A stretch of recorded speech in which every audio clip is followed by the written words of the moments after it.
itself in the Keurig. What I love about having a collection, which I never dreamt I could even call it a collection, but it's very intimate. And I'll talk a lot about intimacy because that's the only thing I'm interested in. Everything else is noise. I love intimacy. Even my work I consider intimate. That's why I loathe giant photographs or giant paintings, because I think that's just a distraction from what the work's about, because then the size becomes what it's about. I love standing next to the Chuck Close. Chuck Close comes in large, but the work is intimate. Although it's large, it's intimate because it invites you to get close to it and share your observations. One of the pleasures of Chuck Close is getting up close to Chuck Close. Boom, boom. And then the second pleasure is walking back and seeing it transform itself into a whole nother thing. That's brilliant. I like work that catches in your imagination. Art is really in the whispers. It's in art is really whispering it to somebody, not shouting. Duane is enacting a Joe Nelson painting right now. It's interpretive. Windy in here. All the people I bought were people that had entered my consciousness, who had flushed out, filled out my field of vision in art, but also my field in life, like getting to know Morandi's work intimately, or De Chirico, and then actually visiting De Chirico or Magritte. It's one thing owning the work, but then I had a vehicle, an entree, to actually meet them and be with them. And I photographed Magritte, and then about a year or so later he died. And then I photographed De Chirico, and about a year or so later he died. And then I photographed Balthus, and about 6 months later he died. I'm never going to do a self-portrait. I am the kiss of there are a lot of old photographers won't let me near them with my camera. Oh, here's my letter from Magritte. Oh, wow, okay. I photographed him asleep. It's called Magritte Asleep. And I'd love to know what he was dreaming. Can you imagine what Magritte's dreams must be like? That's amazing. 1965. I think he died in 67. Hello. Aw. I want to show you a couple things, and one of them is my De Chirico drawing from, I think it was 1916, I'm not quite sure. But all the geometry, the train, the shadows, this is all classic De Chirico work. And I love looking at these early sketches because it tells you how their mind was working. Yeah. It's what they were thinking about, the genesis of everything. Well, this is apparently a study for a painting. Yeah.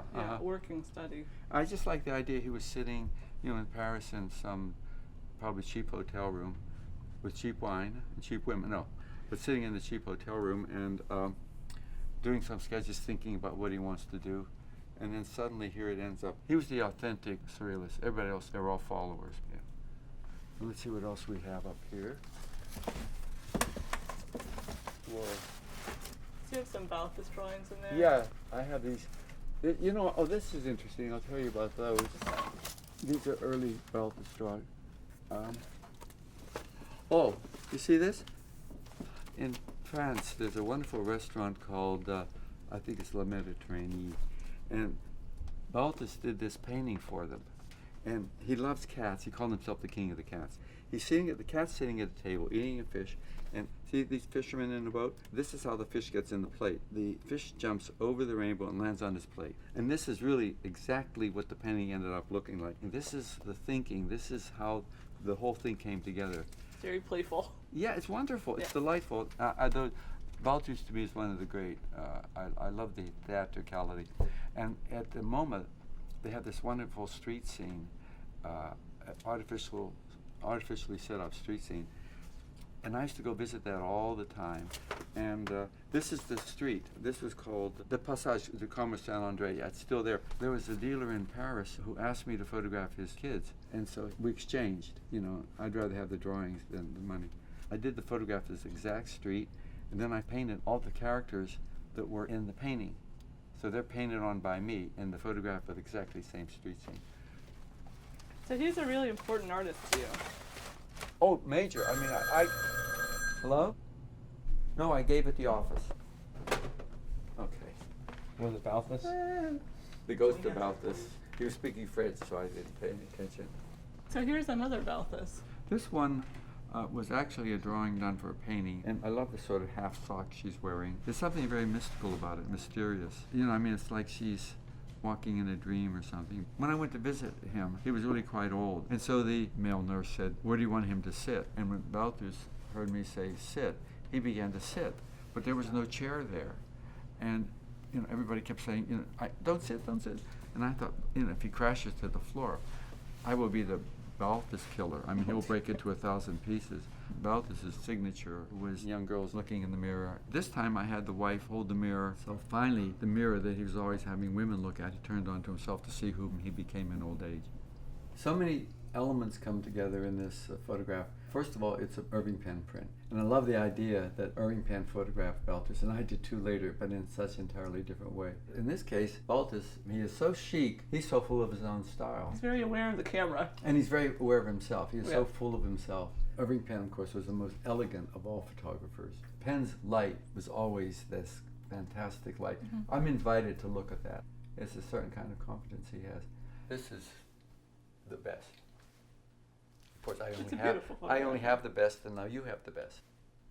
It'll be fun to see these things on view together, all 48 things together. So what do you envision a visitor to the exhibition seeing? I love the balance, because you could look at what I did, and maybe you begin to identify the sources of some things that I took from these paintings. I'm like a sponge. I would absorb all of this stuff, not even knowing you absorb it. It just becomes part of your vocabulary, you know. It defines me. I wish in some way they could come here to see them. I think it's, you know, removing them to an exhibit is the only way to do it, but it would be wonderful if they could come to New York and walk around the room and look at all the work, because the real authentic location is here in this place. For me, the problem is when they go away, because I'm so used to them. They're part of my life. They're part of my environment. I see them every day, and without them, suddenly the walls are going to be all empty. No, I hate to see them go.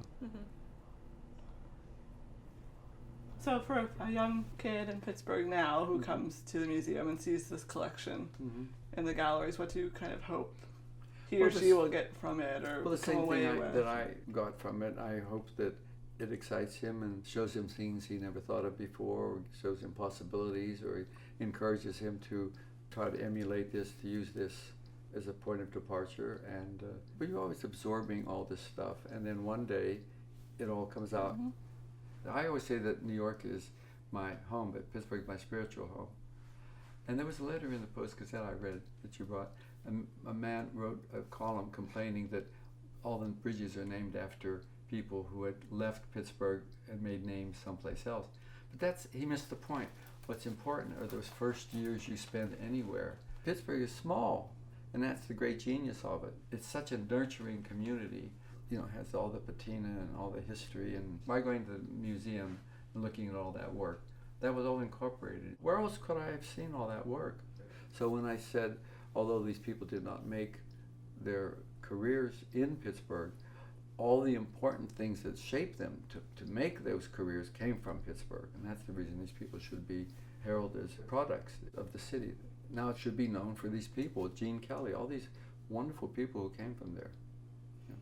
That's quite a legacy, including Duane Michals. Well, I wouldn't put. Well, maybe. This is what I want to say. I think everything is a great energy. The Chinese call it the qi, the Japanese call it the ki. Henri Bergson calls it the élan vital. It's the animating energy. Here's Duane alive. There's Duane dead. There's a plant alive. There's a plant dead. What's happened? The energy's been removed. It is this fantastic, enormous energy that is everything we are, everything we can see. And it's amazing. And if you don't know you're amazing, then you've been completely devoured by the system. Nobody cares.